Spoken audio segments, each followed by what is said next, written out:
سلام دوستان، تروزا هستم و امروز اومدیم با بازی رو مخ و اعصاب خورد کنه گیتیم و الیت. خب بریم که شروع کنیم.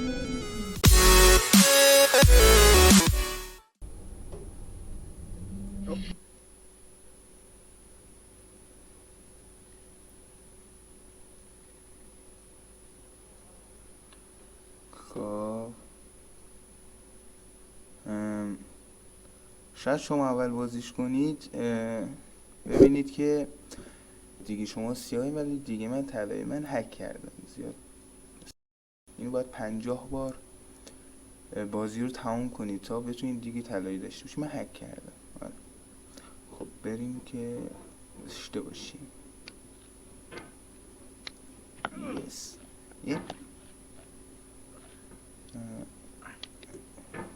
خدا لعنت کنه.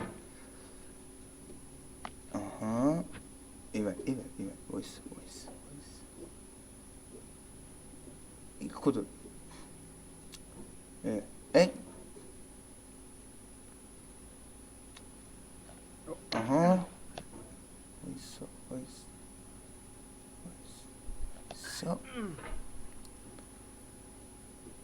There's no feeling more intense than starting over.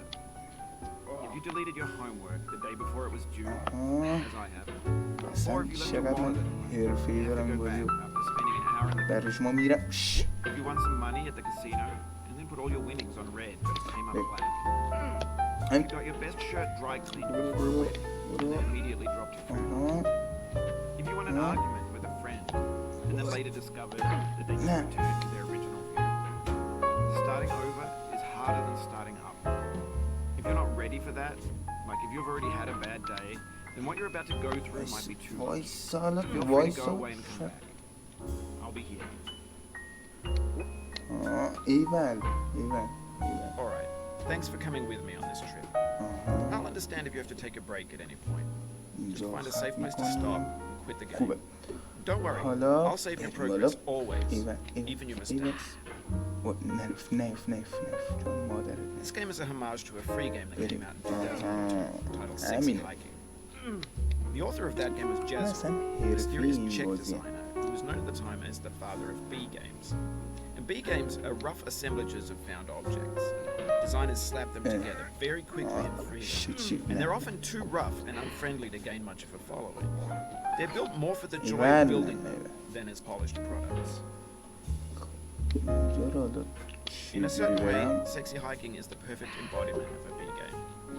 It's built almost entirely out of found and recycled parts, and it's one of the most unusual and unfriendly games of its time. In it, your task is simply to drag yourself up a mountain with a hammer.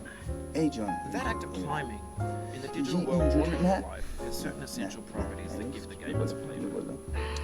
No amount of forward progress is guaranteed. Some cliffs are too sheer or too slippery, and the player is constantly, unremittingly in danger of falling and losing everything.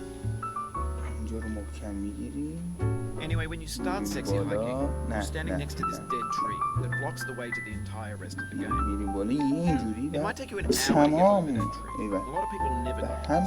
You prod and you poke at it, exploring the limits of your reach and your strength, trying to find a way up and over. And there's a sense of truth in that lack of compromise. Most obstacles in video game worlds are fake. You can be completely confident in your ability to get through them once you have the correct method, with the correct equipment, or just by spending enough time. In that sense, every pixelated obstacle in Sexy Hiking is real. The obstacles in Sexy Hiking are unyielding, and that makes the game uniquely frustrating. But I'm not sure Jazzo intended to make a frustrating game. The frustration is just essential to the act of climbing, and it's authentic to the process of building a game about it. A funny thing happened to me as I was building this map. I'd have an idea for a new obstacle, I'd build it, test it, and it would usually turn out to be unreasonably hard. But I couldn't bring myself to make it easier. It already felt like my inability to get past a new obstacle was my fault, as a player rather than as a builder. Imaginary mountains build themselves from our efforts to climb them, and it's our repeated attempts to reach the summit that turns those mountains into something real. When you're building a video game world, you're building with ideas. And that can be like موقع working with حرفه‌ای این presets of قضیه it. بود همش Mold your شده ideas into a certain shape that can be بریم played with. And in the process of playing with them, آسون they begin to harden and set until they're immutable, like rock. And at that point, you can't change the world.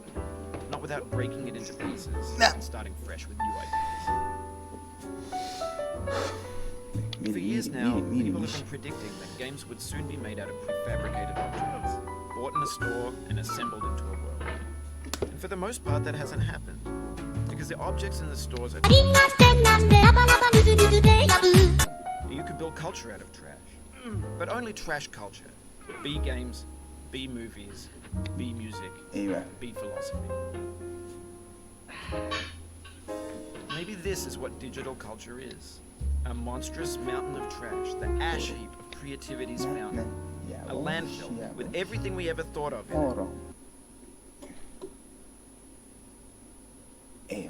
نه چه دیگه نه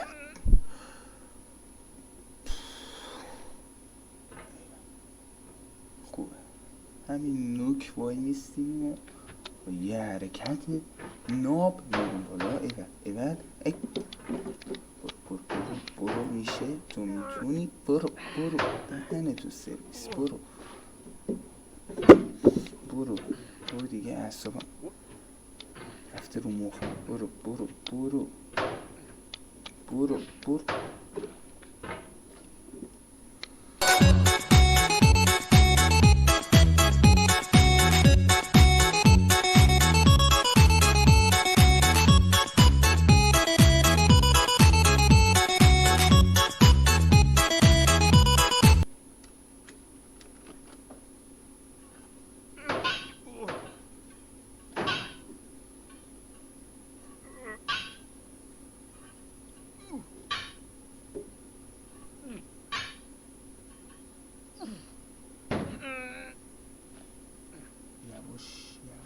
چون ایوه لبخند رضایت بریم آقا بریم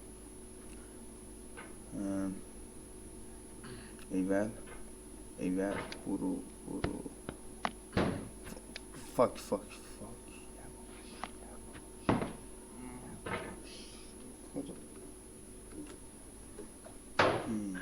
نه ایول برو حرکت بعدی Oh, it happened again. Keep on trying. Don't let it get to you. میریم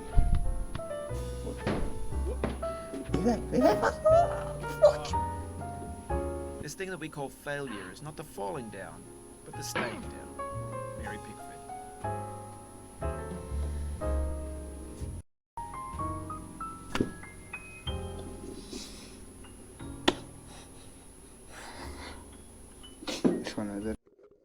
اشکال نداره اصلا هر موقع اینجوری حسابتون شد دو تا حالت داری یا میتونین حالت اول چای بنوشید و آروم بشید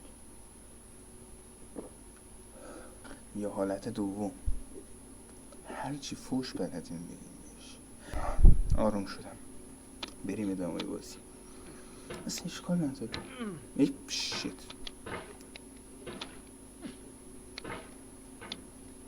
مردی که دهن سرویس خوشو تو گونی جا کرده همسی گونی هم نه مردی که دهن سرویس خوشو تو دیگ جا کرده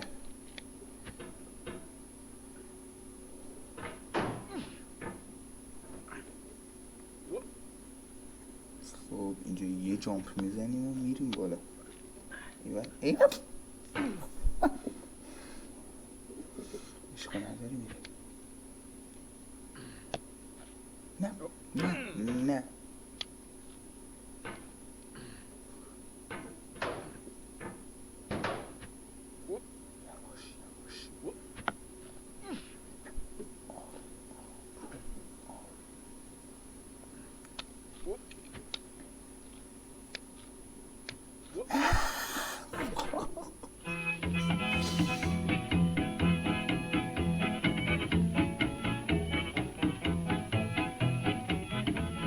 Get nasty over there, boy.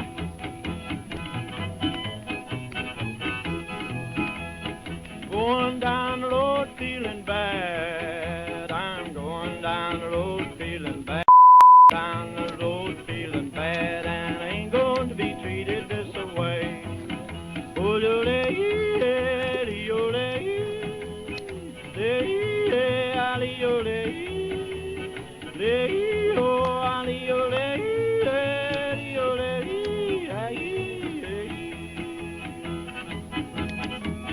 Lay them blues up, boy, play.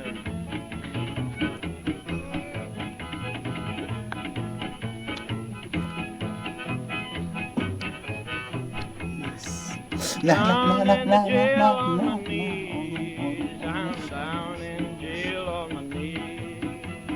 Down in jail on my knees, and I ain't going to be treated this way.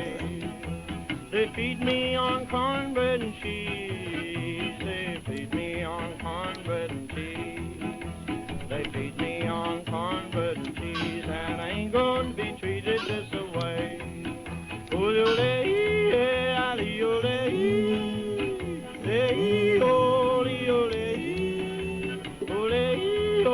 فراموش میبرگرش میبارد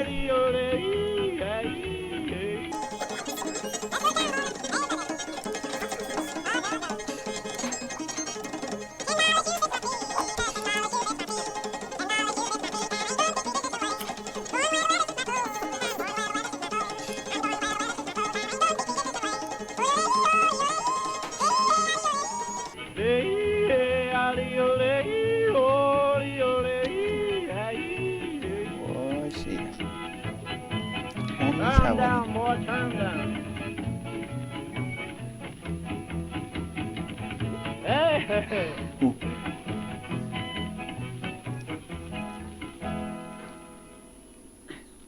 خب خدا رو شکر خدا رو شکر تموم شد. بازم آهنگ رو مخ بود.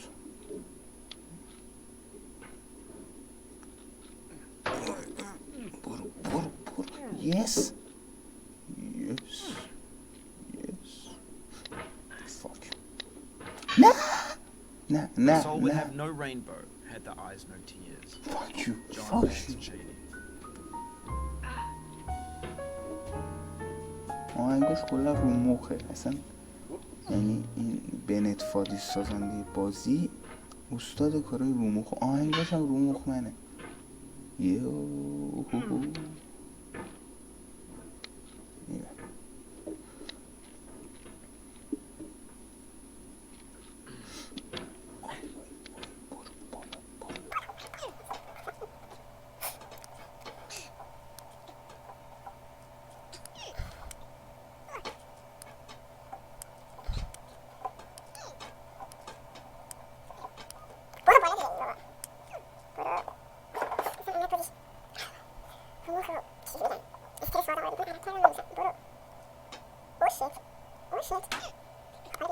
آفرین همونجا بمون دیگه.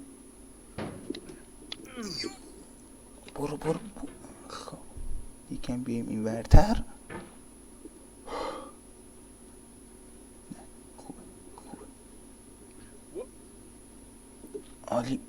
نه The pain I feel now is the happiness I had before. That's the deal. C.S. Lewis. اشکال نداره ما میتوانیم. نه I feel within me a peace above all earthly dignities, a still and quiet conscience. William Shakespeare.